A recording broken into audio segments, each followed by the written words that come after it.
Laderas del Trópico Andino, caso Manizales. Por Gonzalo Duque Escobar, Manizales, junio 10 de 2020. Documento del Museo Interactivo Samoga de la Universidad Nacional de Colombia. Preámbulo. En el POT de Manizales se deben considerar ajustes en el factor de seguridad de las laderas, teniendo en cuenta además de los resultados de la microzonificación sísmica desarrollada por el CIMOC 2002, que invitan a contemplar el efecto de amplificación de los suelos, los cambios en la amenaza climática donde el periodo de los eventos extremos se ha acortado de forma sustantiva. Más allá de terremotos y erupciones, el conjunto de amenazas de relevancia para Manizales debe contemplar los fenómenos climáticos de movimientos de masas e hidrometeorológicos propios de la zona tropical andina de Colombia. Si las amenazas climáticas deben abordarse desde la perspectiva de las cuencas y microcuencas propias y compartidas con municipios vecinos, la Autoridad Ambiental Regional debe intensificar las medidas correspondientes de cara a la protección de los ecosistemas estratégicos de la ecorregión, al aseguramiento de las fuentes de agua y a la prevención de las amenazas hidrogeológicas a nivel de cuenca en el marco de un modelo de uso y ocupación del suelo que contemple la función social y ecológica de la propiedad. Imagen laderas norte y sur de Manizales, en Manizales, ciudad de laderas. El documento es del POT de Manizales 2019. Se observa en colores ocre, rojo y naranja, respectivamente, las zonas de riesgo muy alto, riesgo alto y riesgo moderado por deslizamiento en el área urbana de Manizales. La fragilidad del medio. Este documento muestra y comenta la susceptibilidad espacial de las laderas de Manizales, una ciudad intermedia relativamente compacta, ubicada en una zona de alto riesgo sísmico y geotécnico sobre las laderas del Trópico Andino. La fragilidad de los suelos residuales, la fuerte topografía, la actividad neotectónica y el clima severo son factores naturales de inestabilidad que explican el frágil equilibrio de las laderas del Trópico Andino en el caso de Manizales. Pero esa precaria estabilidad se rompe a causa de factores antrópicos relacionados con el urbanismo descontrolado y las actividades productivas inconvenientes gracias a fallas en la planificación y ordenamiento del territorio. En efecto, construcciones, sobrecargas, vertimientos de agua y modelados, además de pérdida de las coberturas vegetales y presión sobre la estructura ecológica de la ciudad por el mercado inmobiliario que especula con la plusvalía urbana, generan conflictos de aptitud, uso y manejo del suelo que agravan la mayor vulnerabilidad en el hábitat periurbano, donde se demandan acciones para garantizar la sostenibilidad de las áreas de protección y prevenir el modelo conflictivo de ocupación del territorio. Ver plusvalía urbana para viabilizar el plan de ordenamiento territorial POT de Manizales. Imagen del POT del 2017. Escenario global. Rutas de huracanes y zonas sísmicas del planeta. Tomado de huracanes y terremotos acechan. Se observa en color ocre y naranja a amarillo las zonas de alto riesgo sísmico y también volcánico, porque el cinturón de fuego del Pacífico, por ejemplo, además de ser un corredor de fallas geológicas, también lo es de estructuras volcánicas, al igual que lo que se observa en la línea Alpes-Himalaya.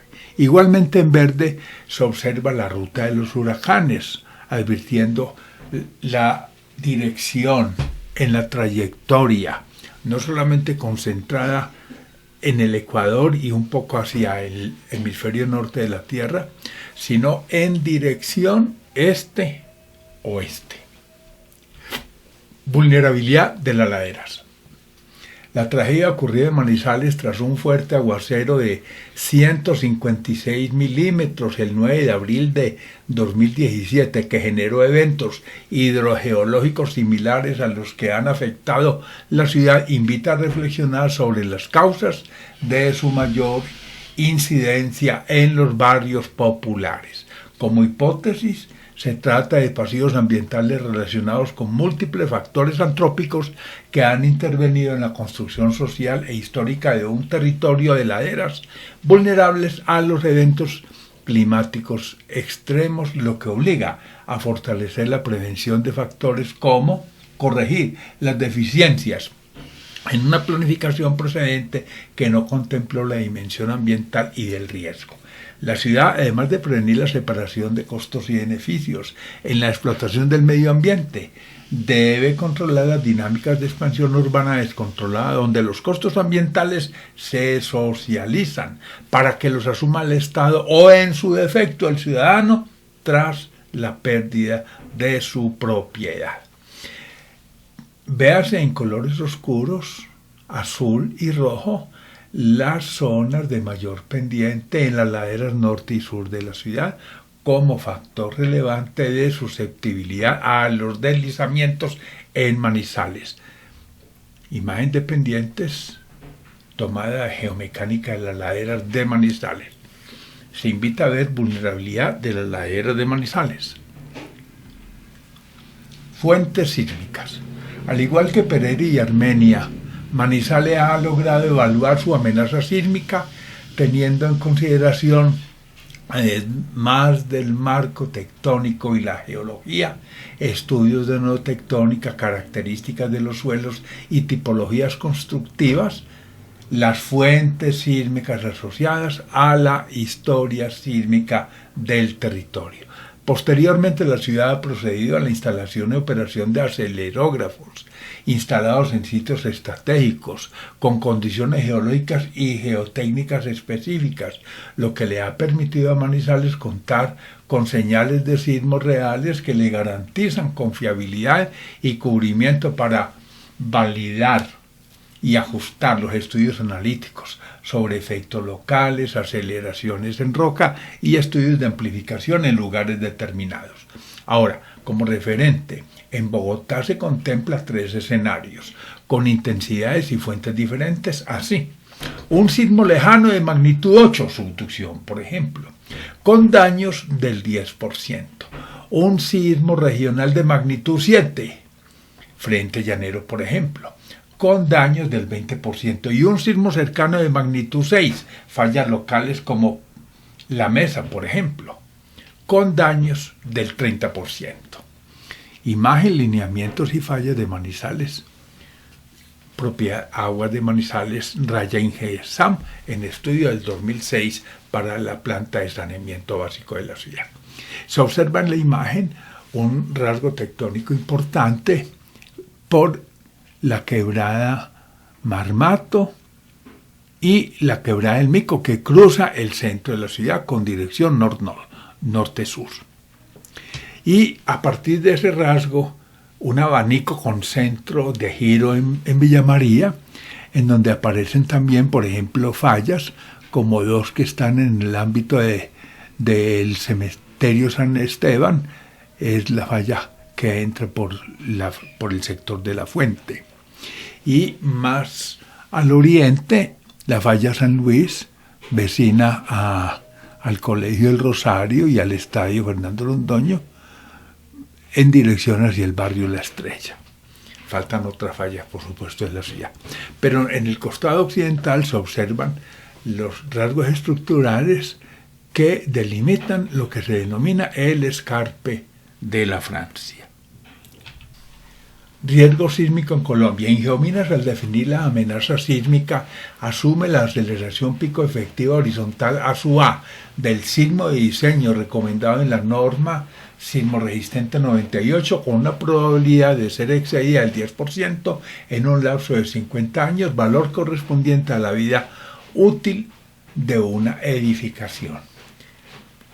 En la zonificación de ijominas tenemos zona de amenaza sísmica alta, en regiones donde se esperan temblores muy fuertes con valores de aceleración pico efectiva mayores del 20% de la gravedad. Un 23% del territorio colombiano queda incluido en la zona de amenaza sísmica alta. Ejemplo, Pasto, Quibdó y Buenaventura, además del andén del Pacífico colombiano.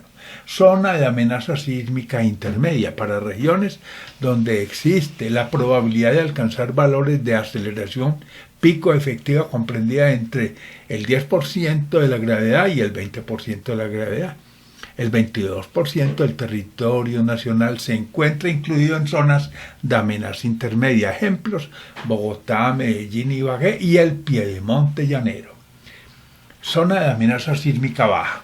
Corresponde a regiones cuyo sismo de diseño no excede una aceleración pico efectiva del 10% de la gravedad. Un 55% del territorio colombiano se encuentra en zona de amenaza baja. Ejemplos, Barranquilla, Cartagena, Valledupar y el oriente colombiano. Ver Manual de Geología para Ingenieros. El mapa muestra la amenaza sísmica en Colombia. Alta, la zona roja, que afecta sobre todo la zona del Chocó y también parte del margen llanero. Media, en amarillo. Vemos que Medellín y Montería aparecen ahí, al igual que el departamento del Tolima, pero también la península de La Guajira. Baja, en verde, además de la región entre la depresión Momposina y la conurbación entre Cartagena, Barranquilla y Santa Marta, encontramos el oriente colombiano, la Orinoquía y la Amazonía, al igual que San Andrés y Providencia. Cual sismo, Manizales está ubicada en la provincia sismotectónica del occidente colombiano, una zona donde los sismos de 1938, 1961, 62, 1979 y 1995 ponen en evidencia una fuente sísmica profunda, cuyos eventos de magnitud cercana a 7 grados y un periodo de retorno del orden de los 20 a 30 años provienen de la zona de subducción de la placa de Nazca.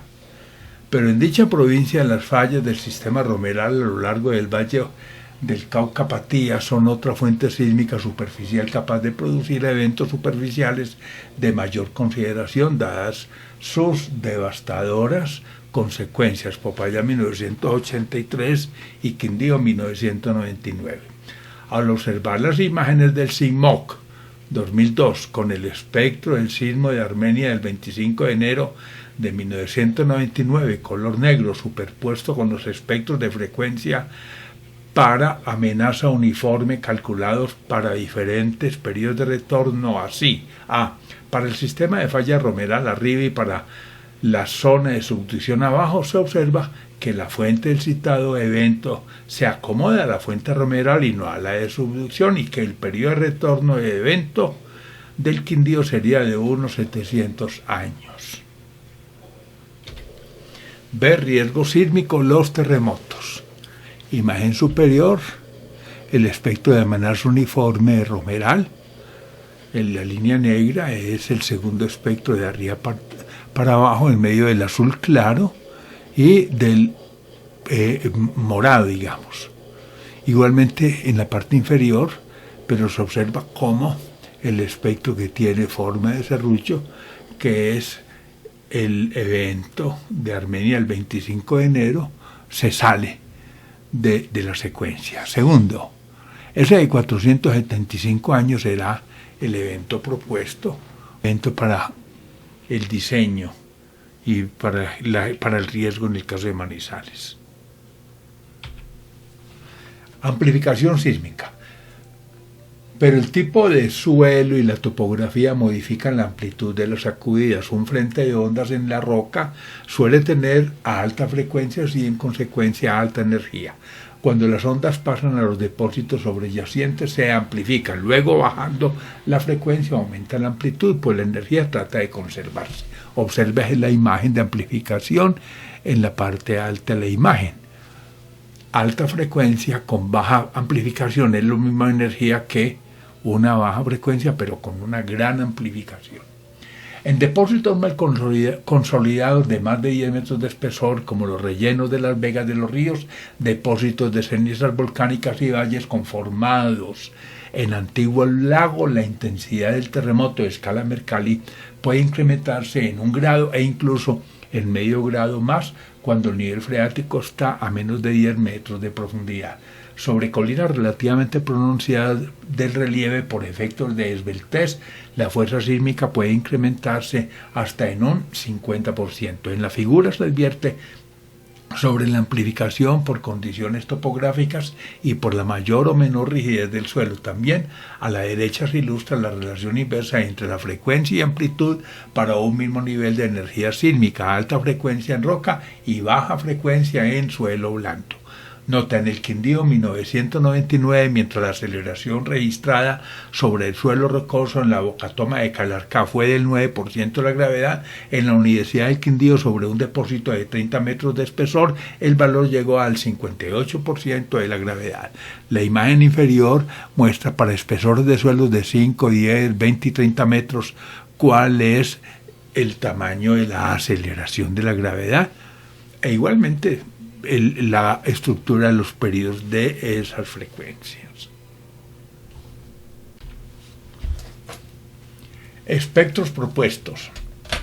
El SISMOC 2002, en el estudio Microzonificación sísmica de la ciudad de Manizales, estimó la fuerza máxima y duración de la fase intensa de la excitación en el basamento así.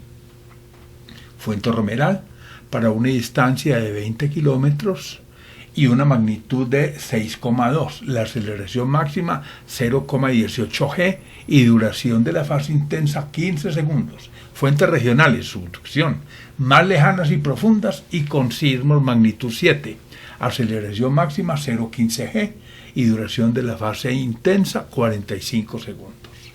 También para ambas fuentes sísmicas obtuvo las leyes de atenuación y los espectros de aceleración según la norma sismo resistente del 98.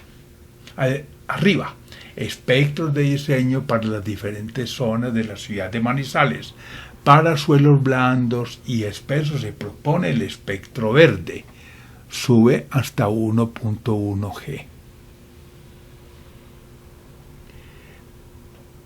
Para suelos duros o de poca potencia, el amarillo, hasta 1 G. Y para los suelos duros, caso de depósitos altamente consolidados o cimentaciones rocosas, el naranja, que es el que se aplica en Colombia, 0.75 G. Además, se observa que el periodo, en el caso de los suelos más blandos, se incrementa a 0.6 segundos. Abajo en amarillo se muestran los rellenos con doble L. En naranja, la formación Casabianca, CB. En púrpura, la formación Manizales, FM mayúsculas. En verde, las cenizas volcánicas, CV.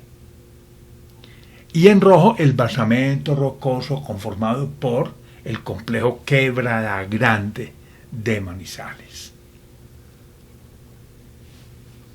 Estructura ecológica urbana. Para ser de Manizales un municipio resiliente, además del conocimiento de la estructura ecológica de su territorio, de sus amenazas y áreas de afectación, se debe corregir el modelo conflictivo de ocupación del territorio e implementar una gestión del riesgo que incorpore el proceso de planificación como determinante del uso del suelo mediante una zonificación previsiva y coherente con la aptitud del suelo y del territorio. El mapa muestra la estructura ecológica de Manizales. Es hecho por la Fundación HTM en 2015. Se pueden observar las áreas del Sistema Nacional de Áreas Protegidas en el entorno urbano de Manizales. Por ejemplo, en la parte urbana vemos Alcázares, el Parque Central, el sector de San Cancio, los Yarumos, el Bosque Popular, pero también sabemos que están las reservas forestales protectoras de Plan Alto, Bosque de Che, Río Blanco, Sabinas, Torre 4 y el distrito de suelos de Guacas, El Rosario, que no alcanza a diferenciarse. Usos del suelo urbano. Según el Plan de Ordenamiento Territorial de Manizales 2017, el municipio será un territorio amable, competitivo y sostenible, soportado y articulado a través de su estructura ecológica principal.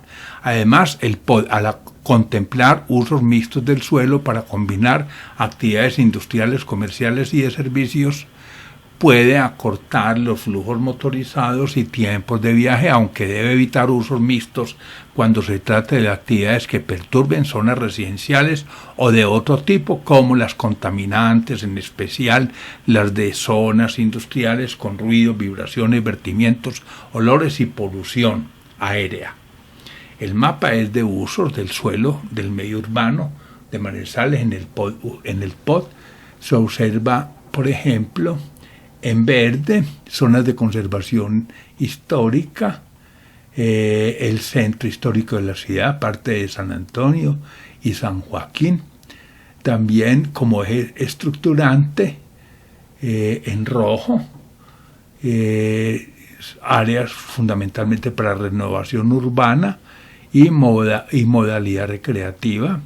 En usos mixtos tenemos unas de renovación urbana y modalidad recreativa en café oscurito, y en habano zonas residenciales, zonas de renovación urbana y modalidad en recreación. Sistemas estructurales. Las viviendas de muro de adobe son de paredes de bloques de piedra o arcilla ligados por barro. Las de bareque son de paredes con cerchas de madera o de guadua forradas en láminas metálicas, en tabla o en esterilla empañetadas con limo y cagajón o con mortero de cemento. Las de mampostería simple se construye de muros ligados con mortero de arena y cemento que no tienen refuerzo. Las de mampostería reforzada está provista de refuerzo embebido en celdas rellenas de concreto, además de refuerzo horizontal cada cierto número de hiladas. La vivienda de mampostería confinada la conforma un sistema de muros provisto de vigas y columnas de amarre perimetrales que confinan las paredes. En la vivienda aporticada, el sistema de vigas y columnas reforzadas forma un entramado monolítico en tres dimensiones.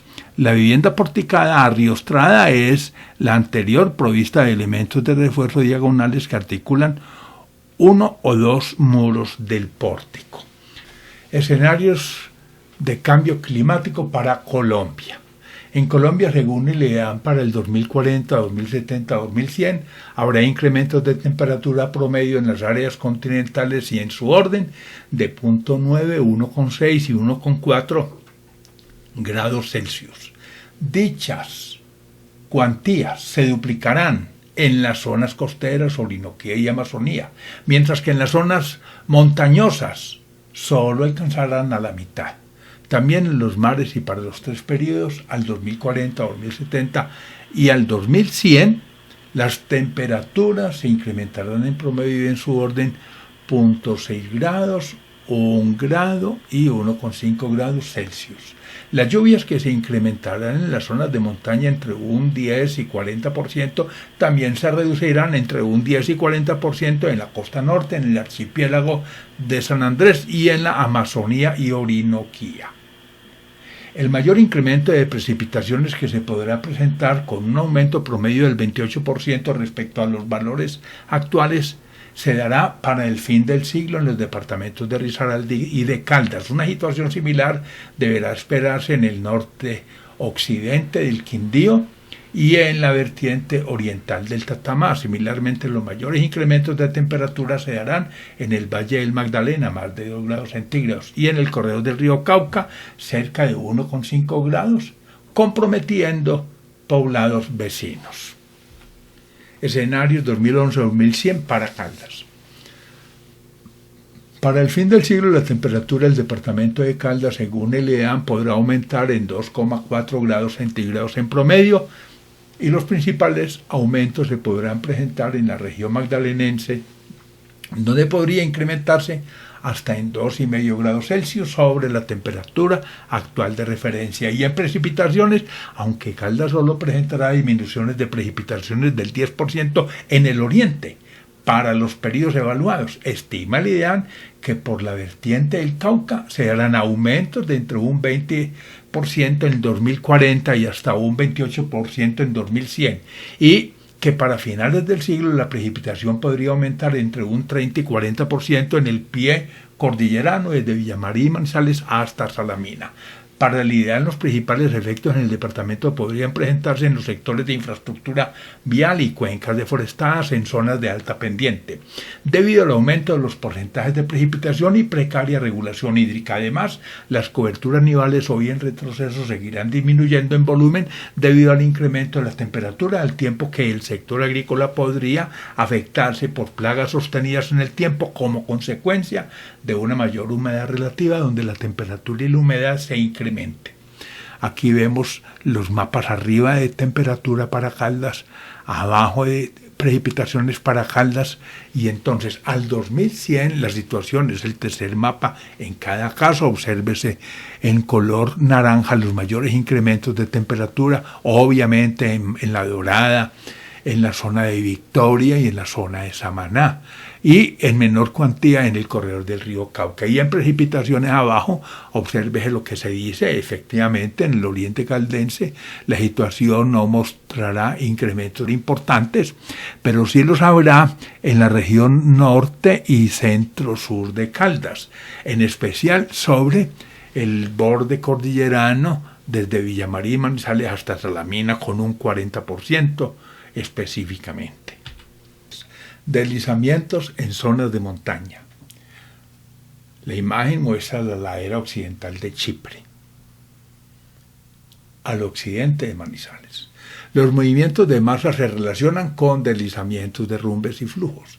El movimiento de masas ocurre cuando el esfuerzo cortante supera la resistencia al corte del suelo. A, al incrementarse el esfuerzo cortante, sismos. B, al caer la resistencia al corte del suelo, saturación. Los parámetros que influyen en la inestabilidad son: tipo de material, roca, capa alterada y cobertura, pendiente, gradiente, forma y longitud, condiciones hidrológicas, infiltración, permeabilidad, nivel de aguas freáticas y cantidad de agua, procesos morfológicos, erosión fluvial e hídrica, movimientos masales, y parámetros externos, distribución de la pluviosidad, es decir, relación, intensidad, periodo, sismicidad, vulcanismo.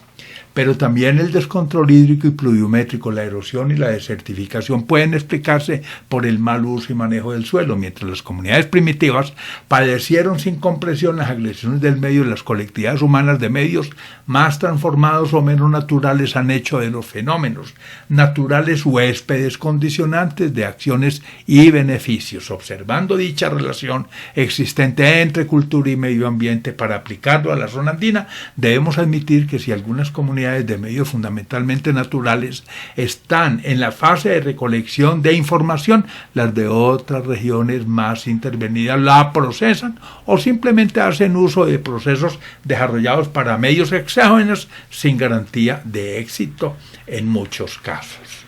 Ver geotecnia para el trópico andino. Análisis de vulnerabilidad. 1. Etapas del análisis.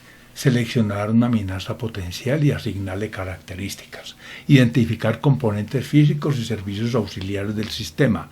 Determinar los efectos del evento sobre el sistema. Estimar la demanda de servicios básicos para el público. Determinar los componentes críticos y vulnerables a la amenaza. Ampliar otros efectos indirectos derivados del evento. Y consolidar la información en una evaluación final. 2. Preguntas y respuestas en la evaluación. ¿Qué pasó? El mecanismo. ¿Qué lo causó? La causa. ¿Continuará? Estabilidad actual. ¿Qué hacer? la prevención y corrección. Ocurrirá en otro lado la predicción espacial. ¿Cuándo ocurrirá la predicción temporal? ¿Es evitable? La causa. Etapas de la evaluación. Secuencia de eventos, es decir, testigos, instrumentos, mecanismos, volumen, energía, causas y signos. Las condiciones ambientales.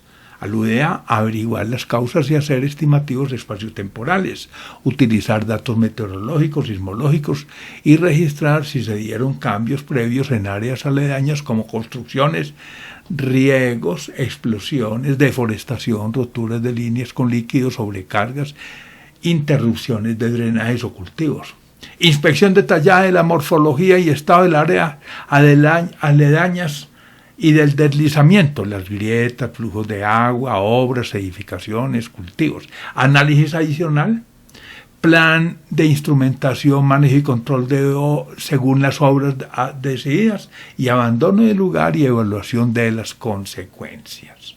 Causas y medidas. Causas intrínsecas, detonantes y contribuyentes. Intrínsecas suelen ser naturales y se relacionan con el agua subterránea, con el material, con la tectónica, la topografía abrupta, etc.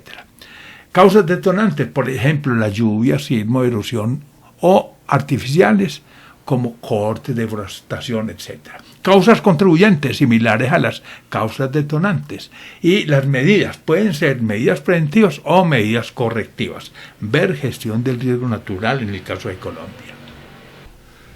Evaluación del riesgo. Riesgo igual a amenaza por vulnerabilidad, pero a su vez amenaza igual a susceptibilidad por detonante por potencial de energía y vulnerabilidad, exposición por fragilidad. Reemplazando esto, entonces el riesgo sería igual a susceptibilidad por detonante, por potencial de energía, por exposición y por fragilidad. Se define el riesgo como la posibilidad de afectar significativamente las vías o bienes a causa de un fenómeno dañino dentro de un periodo de tiempo y con una probabilidad determinada. La amenaza es un evento o fenómeno perjudicial con un cierto nivel de magnitud y alcance espacial que tiene una probabilidad de ocurrencia significativa en un periodo de tiempo dado. Y la vulnerabilidad es el factor asociado a la exposición y fragilidad tanto de vías como de bienes a los efectos de la amenaza. Ver geotecnia para el trópico andino. En la imagen veo un cráter y una parábola donde puede caer ceniza. Hay un evento que cayó ahí entre N y N. La pregunta es, un bien que esté ahí, ¿cuánto paga de prima técnica cuando se va a asegurar? Es sin administración, sin utilidades y sin beneficios, sabiendo que hay espesores de cenizas de 2 metros, de 1 metro y de medio metro, con diferente grado de siniestralidad, digamos con 2 metros, 50% de pérdidas, con 1 metro puede haber 30% de pérdidas, con medio metro 10% de pérdidas. Vamos a suponer que la cosa es así. Y que ese evento tenga un periodo de recurrencia o de retorno del orden de los 100 años. Dice así, la imagen muestra la zonificación del riesgo en caso de caída de ceniza volcánica según la probabilidad y distribución y nivel de las amenazas. Las curvas concéntricas con el cráter muestran los espesores esperados de ceniza en metros.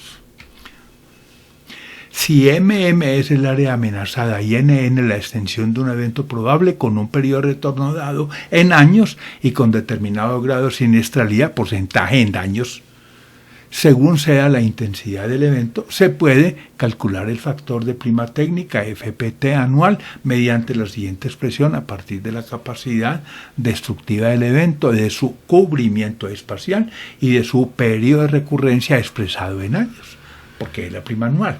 Factor de prima técnica igual porcentaje de daños esperados, dependiendo, por ejemplo, del porcentaje del espesor de las cenizas, el grado de siniestralidad es tanto. Y el área afectada, vemos que esa parábola MN, el evento cubrió, digamos, el 40%. Y el periodo de retorno, supongamos que haya sido de 100 años para una capa de cenizas como la que se contempla. R igual a 1 menos un paréntesis, en el paréntesis dice 1 menos 1 sobre TR, cierre paréntesis, a la N. ¿Qué es TR? Periodo de retorno. ¿Qué es el inverso de TR? 1 sobre TR es la probabilidad de una amenaza. cuyo periodo de retorno es TR. ¿Y qué es 1 menos el quebradito? La probabilidad de que no ocurra esa amenaza. Y si la elevo a la n, la probabilidad de que no ocurra en n años.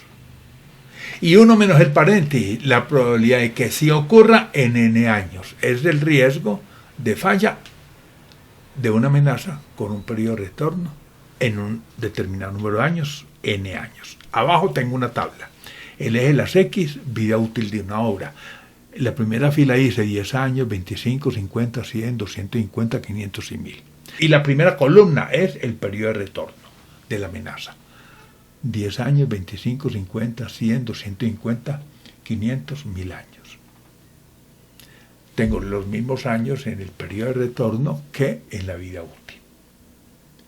Y los valores que hay es tabulándolo, poniéndole valores. Y esa diagonal roja, ahí es que se calcula. Las obras se construyen para 50 y 100 años. En ingeniería se calcula del lado del riesgo, donde el riesgo es más del 50%. ¿Qué pasa con el clima? Que el periodo de retorno de los aguaceros que tenían antes un TR de 100 años se bajó a 25 años. Estoy diciendo aguaceros que se dan cada 100 años, ya se dan cada rato. Entonces pasamos de 100 a 25 en el periodo de retorno. Y calculemos cuál es el riesgo para un aeropuerto como Aerocafé, que se calcula para 100 años. En la fila de 100, de periodo de retorno 100, encuentro 0,63, se corresponde con 100 años de vida útil. Y para 25 años, donde dice vida útil 100, da 0,98. El riesgo pasó de 0,63 a 0,98. Entonces, ¿y qué significa 0,98? Casi certeza de falla. Bueno, dice aquí en la fórmula R, riesgo de falla, TR, periodo de retorno de la amenaza, y N, vida útil de una obra, TR y N en años. La conclusión es que las obras se diseñan del lado de la falla, donde R a más de 0,5, es decir, más del 50%, pues de lo contrario, la ciudad no sería viable. Obsérvese los valores de la diagonal como fundamento. El inverso de TR, es decir, 1 dividido por TR, es la probabilidad temporal del evento. Observe el incremento de R de 0,63 a 0,98 para una obra con una vida útil de 100 años, cuando el periodo de retorno TR de la amenaza cambia de 100 años a 25 años, el caso de los eventos hidrometeorológicos por el calentamiento global. Ver geotecnia para el trópico andino. Además, en esta tabla, observe que a la derecha todo eso vale 1 en la parte de arriba. Eso nos enseña que el factor de seguridad de las laderas naturales, pero de largo plazo, más de 1000 años, es 1. Y si el factor de seguridad de las laderas es 1 en largo plazo, ¿qué significa? Que están en un punto crítico de equilibrio, son muy frágiles. Y si usted hace un modelado, quita los árboles, el factor de seguridad queda por debajo de 1, el de largo plazo. Pero en ingeniería no se trabaja con el largo plazo, sino con el corto plazo. El estudio del riesgo. Identificación de la amenaza, recopilar y analizar información, identificación preliminar del riesgo y de las medidas urgentes. Evaluación de la susceptibilidad, estudios cartográficos, hidrológicos, geológicos, agrológicos, de erosión, uso y manejo del suelo, zonificación de la susceptibilidad, caracterización geotécnica de materiales, evaluación de estabilidad y susceptibilidad. Estudios de eventos detonantes de la amenaza, climatológicos, hidrológicos, sismológicos, de erosión o sobrecargas naturales y efectos antrópicos. Se puede dar deslizamientos con lluvia o con sismo, deslizamientos sin ellos o con uno de ambos. La probabilidad final será la suma de las probabilidades de 4 situaciones diferentes. Estudia el riesgo de evaluación de la amenaza, la vulnerabilidad y del riesgo. Medidas, sistemas de observación y alarma, reducción de la exposición, reducción de la amenaza, incremento de la resistencia y jerarquización de prioridades y estudios. Estudios económicos, es decir, hacer el análisis de las funciones de costo esperado, que es la suma del costo usual y el costo de falla, también de la probabilidad de falla. El costo de falla involucra pérdida, reposición, interrupción, lucro cesante y efectos sociales. El costo usual involucra estudios, control, construcción y mantenimiento de una obra. Veamos las dos imágenes. En la primera imagen, es decir, la de la izquierda, estoy viendo resistencia contra costo probable de un edificio. ¿Cuál es el costo de una obra? Es hacerla y repararla después de la falla.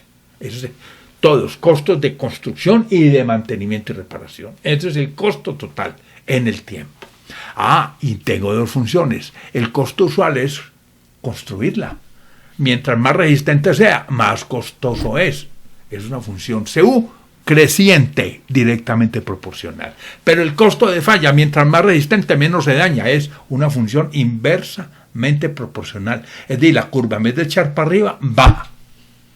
Y el costo total es la suma de ambos. Y la suma de las ordenadas en esas curvas da esa parábola punteada de arriba. Costo esperado igual a costo usual más costo de falla. ¿Qué enseña la curvita? Que el mínimo es hacer las cosas con una resistencia que no es la máxima ni la mínima. El costo esperado es menor trabajando por la mitad de esas curvas, donde la parábola llega al mínimo. Ahora, vamos a ver la imagen de la derecha. Tengo un evento de mucha magnitud. ¿Qué probabilidad tiene? La probabilidad de que un evento grande ocurra es muy bajita. La curva F, que es la frecuencia, es inversamente proporcional. A mayor magnitud, menos probable que ocurra. Y de la siniestralidad, el daño que haga, mientras más magnitud, más daño hace, es directamente proporcional. Y si yo multiplico las dos funciones, no las sumo, sino que las multiplico, obtengo el nivel de riesgo, la parábola ahí abajo, la curvita punteada. El nivel de riesgo es máximo en eventos de mediana magnitud. Conclusión, ¿para qué nos preparamos? Para eventos bien siniestrales como la caída de un meteorito. Nadie compra segura contra eso. ¿Contra qué debemos comprar? Los eventos de esa magnitud que están en la mitad, que son importantes, no solamente teniendo en consideración frecuencia, sino también siniestralidad, pero simultáneamente. Dice abajo, imagen izquierda, costo probable, costo de falla CP, derecha, nivel de riesgo NR, en la figura el costo esperado CE, es la suma de las funciones del costo usual y del costo de falla. En la derecha, PF, probabilidad de falla, y PO, probabilidad de ocurrencia de un evento, F, frecuencia del fenómeno, S, grado de siniestralidad, el producto de ambas funciones S y F da el nivel de riesgo del evento NR. Ver riesgo en zonas de montaña por laderas inestables y amenaza volcánica. Riesgo de cúmulo y específico. En la primera columna vemos varios fenómenos de las amenazas. Sismos, flujos de lodo volcánico como el Ruiz, inundaciones súbitas como la de Salgar, deslizamientos de tierra roca y la niña o el niño, porque como estamos con clima es pertinente. Y en cada columna, viendo la primera fila, tengo la frecuencia por siglo de esos fenómenos, el nivel de daño que se espera o siniestralidad, el área que se puede afectar, si hay o no posibilidad de control de la amenaza, y dos tipos de riesgo, el que le preocupa a una persona individualmente y el que le preocupa al Estado. Muchas veces a la gente le interesa que le atiendan el riesgo, el gobierno se despreocupa, y otras veces lo contrario.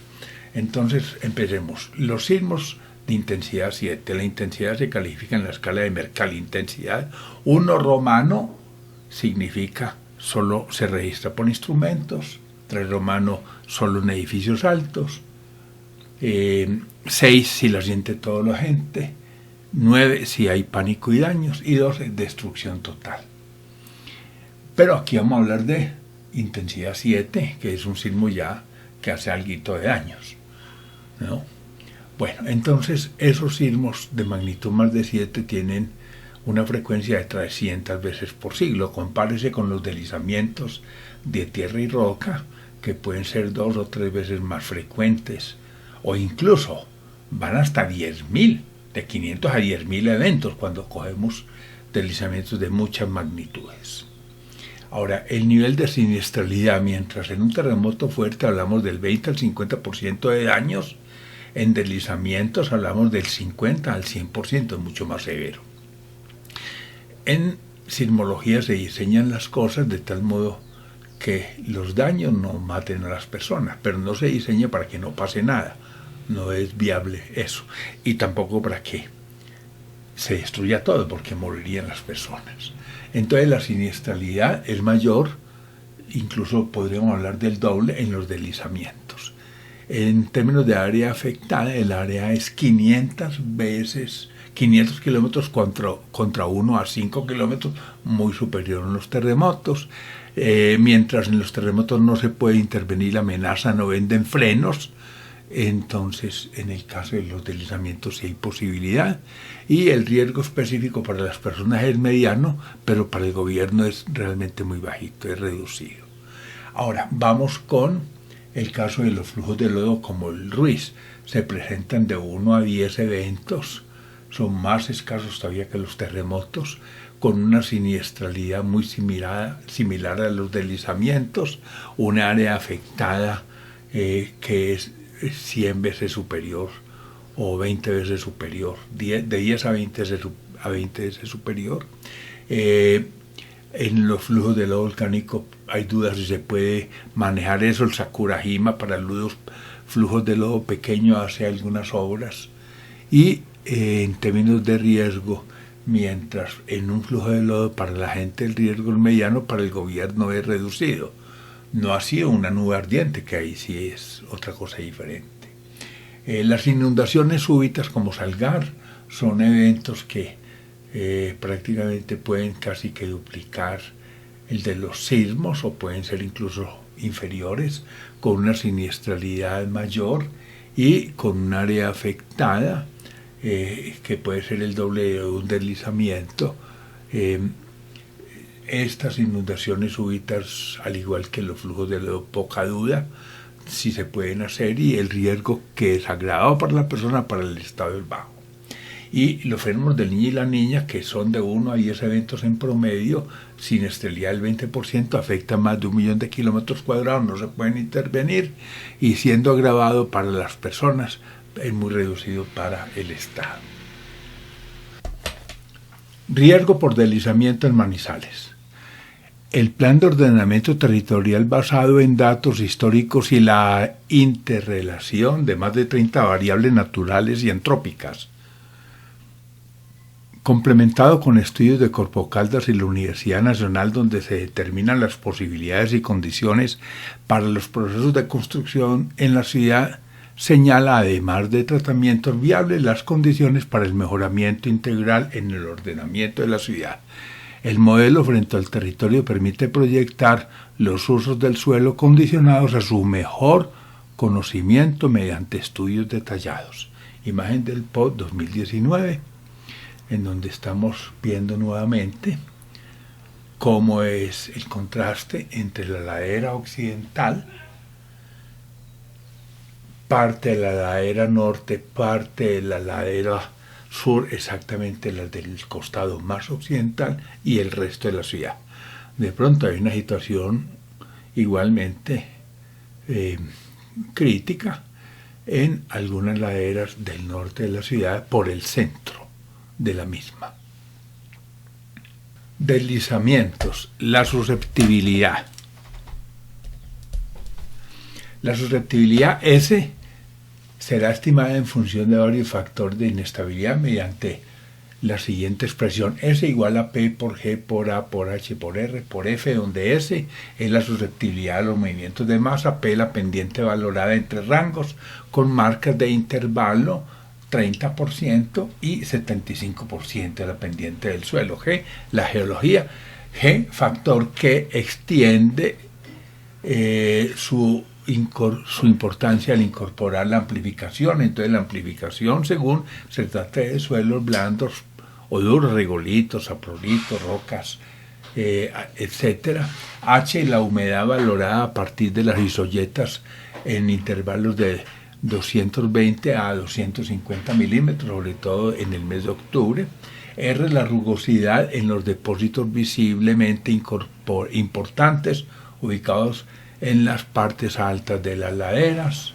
F, el fallamiento, considerando afectado un corredor de 150 metros de ancho donde se presenta una falla geológica. La metodología se ha adaptado de la que utiliza el Observatorio Sismológico del Suroccidente Colombiano, otro llamado modelo de susceptibilidad. La imagen son los resultados de aplicar ese modelo en la ladera norte y en la ladera sur de Manizales. Arriba vemos la ladera sur, justamente se ve la curvatura del río Chinchina de cara a Villa María, y en la parte inferior se ve la ladera norte de Manizales, que es lo que se corresponde con la quebrada Olivares. Los colores más oscuros, por ejemplo azul y rojo, muestran una alta susceptibilidad a los movimientos en masa, mientras que los colores claros, amarillo y verde, muestran los menores niveles de susceptibilidad a los deslizamientos en Manizales para ambas laderas. Valoración del seguro. Imagen: amenazas por deslizamiento rotacional o traslacional naranja, por amplificación violeta y por flujo verde, con posibilidad de afectar una conducción en rojo, cada una por dos eventos diferentes. La tubería ahí arriba por un evento rotacional y un fenómeno de amplificación, la de abajo por un flujo y por un movimiento planar. En café se muestran las curvas de nivel y en azul el drenaje. Para interpretar las curvas de nivel, en la parte inferior izquierda tenemos 10 metros de altitud, en la parte superior derecha 70 metros de altitud. El drenaje principal aparece en azul, recorriendo de la parte superior derecha a la inferior izquierda, y recibe dos afluentes. Hay un tributario de ellos que desciende por el centro y en el cual se presenta un flujo de lodo afectando la tubería de abajo, pero no la de arriba. La de abajo también estaría afectada por un movimiento planar en el lado inferior derecho, mientras que la tubería superior tiene como amenaza un movimiento rotacional y una amplificación. Dice así: el croquis es la planta de un sector idealizado de una ladera con dos conducciones, una ubicada en la parte alta y otra más baja, ambas sometidas a eventos diferentes: deslizamiento rotacional o traslacional, flujo y amplificación en caso de sismo intenso. Cada evento, supongamos, cubre un 30% del área amenazada y tiene un periodo de retorno de 30 años. Y los tramos de tubería son de 300 y de 350 metros lineales. Al evaluar la historia de los eventos en el área de trabajo, se ha podido saber para cada clase de evento las frecuencias e intensidades o capacidades destructivas. Son del 70%. Entonces, con esta información podemos obtener el factor de riesgo probable FR anual, en este caso, dada la unidad de medida para la magnitud temporal. Este factor se calcula a partir del grado de siniestralidad de la fracción que ocupe el evento, evaluada como porcentaje superficial de la zona potencialmente amenazada. Es decir, el área expuesta es una y el área que finalmente va a resultar afectada es otra. Entonces, digamos, es el 30% de todo lo que está amenazado, lo que se daña. Y en cada evento específico. Y del periodo de retorno, 30 años, que para cada evento se ha estimado y expresado así. Todo mediante la expresión FR igual a porcentaje del área amenazada que se afecta por la siniestralidad del evento. Estoy hablando un 30% es el área afectada y el grado de siniestralidad del 70%.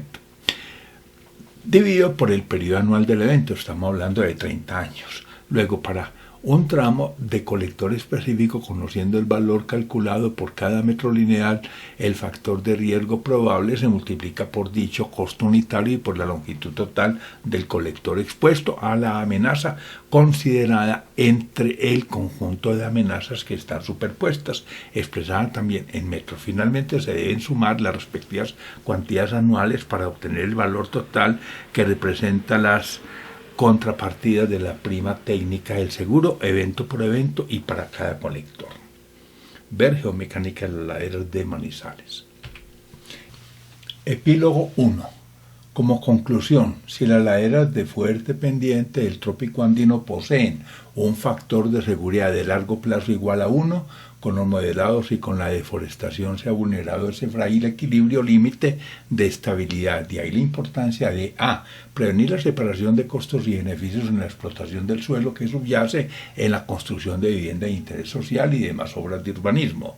B. Emprender acciones de recuperación, reforzamiento y conservación de los elementos físicos y funcionales afectados de la estructura ecológica de Manizales.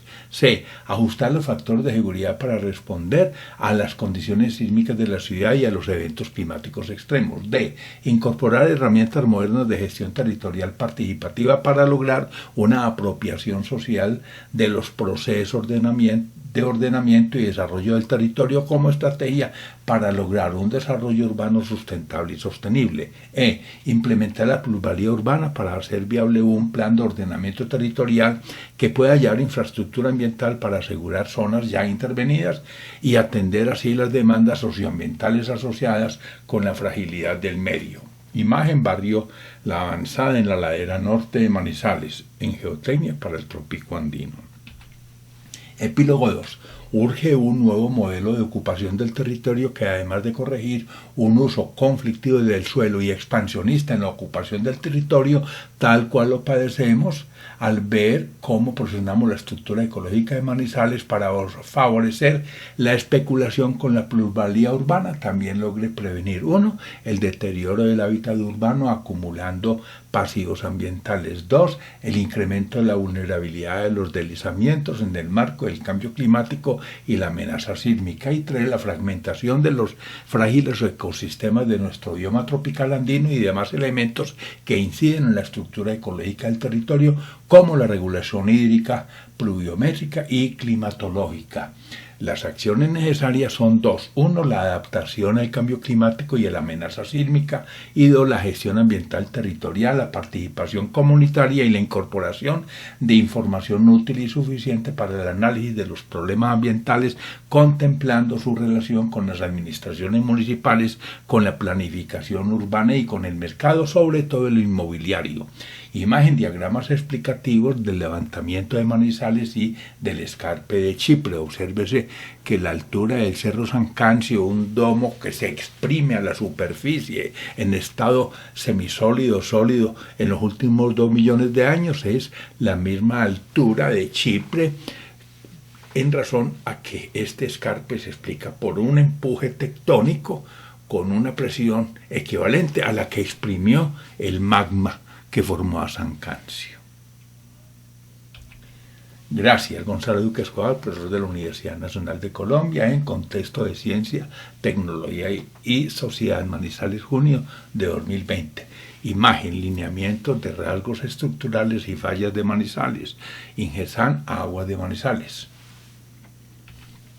Fuentes. Análisis de la gestión del riesgo de desastres en Colombia, aprendiendo del sismo de Honshu, Japón, aspectos geofísicos de los Andes de Colombia, cambio climático en Caldas, Colombia, dinámicas del clima tropical andino, Colombia, riesgos geodinámicos y hábitat, fisiografía y geodinámica de los Andes de Colombia, geomecánica de las laderas de Manizales, geotecnia para el trópico andino, gestión ambiental del riesgo en el territorio, gestión del riesgo natural y el caso de Colombia, gestión del riesgo por sismos, volcanes y laderas en la política ambiental de Manizales. Fuente 2, huracanes y terremotos y cómo está Colombia. La encrucijada ambiental de Manizales, la historia del Cerro San Cancio, los desastres no son naturales, Manizales, ciudad de laderas, manual de geología para ingenieros, mecánica de los suelos, no hay más terremotos, simplemente desastres más grandes. Plusvalía urbana para viabilizar el POT de Manizales, riesgo en zonas de montaña por laderas inestables y amenaza volcánica, riesgo sísmico, los terremotos, sismo, bareque y ladera. Una política ambiental pública de Manizales con gestión de riesgo y vulnerabilidad de las laderas de Manizales. Adicionalmente, se tienen 40 documentos que sirven de complemento. Muy amables.